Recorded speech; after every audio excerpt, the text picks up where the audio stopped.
هۆکاری ئەو دابەزینەی کە دۆلار ئێستا چەند ڕۆژێکە لەولێ دابەزی کردووە و کارەکەی ئەوەیە کە حکوومەتی عراقی و باقی مرکزی چەندین ڕێکاریان گرتووەتە بەر بۆی نرخی دۆلار بێختە ساو نرخی کە ئێستا لە باقی مرکزی 132,000 دەدرێ.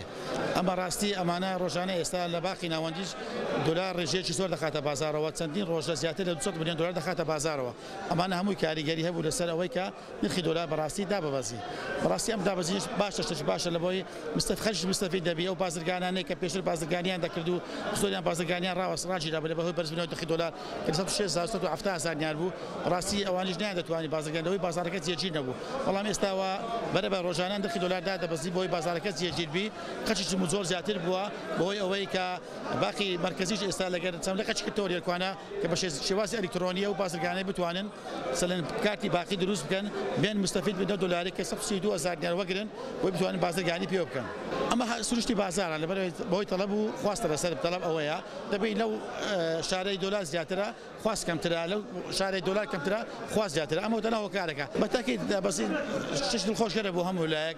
ئەم دابەزینە دەبین ئێستا زۆر شتەکان لە بازاری سەیریکەی نرخی دابەزینی پێوە دیارە بۆی کە نرخی دۆلار دابەزیوە.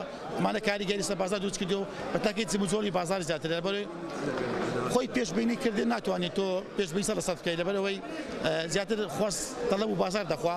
بەڵام هیوادارین دۆلار لە ڕۆژانی ئایندەدا مەسەلەن ڕۆژ بە ڕۆژ بگاتە ئەو نرخەی کە ئێستا باقی مرکزی دەفرۆشی پێشومایە لە کاتی پسەندکردنی بودجەکە لە 132,000 دیار پسەند دەکرێت کە ڕۆژ هەفتەی داهاتوو بە ڕۆژەی بودجە دەگاتە پەرلەمان.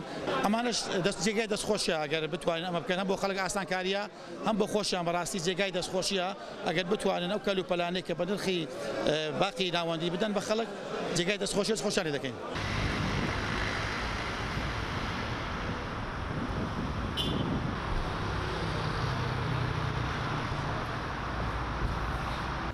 بەنسبەت ئەو دۆلارەی ئەوە تەبعاً یەکەم شت بوو لاولێر یەکەم کەس بووینەمە لێەوە ئەو قەرارەماندا کە دۆلار لە 135 ئەمە حسێ بکەین.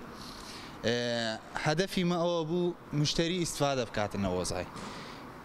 زروفەکە بە خۆتان دەزانێت ئێستا بەرزی و نزمی تێدا لە دۆلاری زۆر یعنی مشکلات دروست بوو لە بۆ ئەسحاب یعنی محەلەکان لە بۆ زۆربەی جێیەکان. بەس هەدەفی مە چ بوو؟ کەمترین سعر بدەینە مشتری و دۆلاریش لە 135 لە مشتری وەربگرین. ئەوە شتێکی حەزمان کرد تاک بیتن لەسەر هەموو بازار، لەسەر هەموو هەولێر. یعنی ئەگەر بڵێم لەوانەیە لەسەر هەموو عێراقیش تقریبان نزیک مانگەک لە بۆ مانگ و نیوەک دەبیتن. زۆر باش، زۆر بە باشی پێشوازی لێ دەکەین لە خەرچی زۆر بە باشیش یعنی بازارمان گەرم بوو بەڕاستی هەروەکو پێشترە هیچ دەستکاری نەکرا. بەس مقابل چییە؟ مقابل ئەوەی کە 100 دۆلار بداتێ 100ەکەی با لە دەرێ خورد بکاتەوە بە 150 سەر 50 چەندە بە 135 بداتە من. هەدەفی من چییە؟ عێراقی ئیسلام کەم، پارەی عێراقی ئیسلام کەم. لۆی زۆربەی یعنی ئیلتیزامەکانی ئەن بە خۆتان زان زۆربەی ئیلتیزامەکان ئێستا ڕاتبە زۆربەی شتە بە دینارە.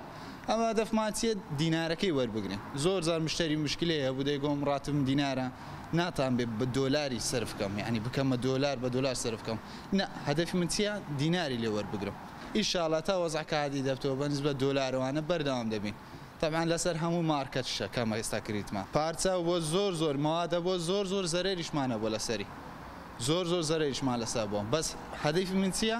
لێرە بازار حرەکە پێ بکرێتن. پارە لە ناوخۆمانەوە بسوڕێتەوە. عێراقی بەرز بیتەوە، لەکنەما هەدەفمانەوە عێراقی بەرز بیتەوە، نەک بەس دۆلار لەکنەمەوە بیتن. هەتا لایەک بەلایەش دەکرێتەوە ئینشاڵڵا دۆلارەکە ژێتەوە خوارێ. چکە لە مەسلحەتی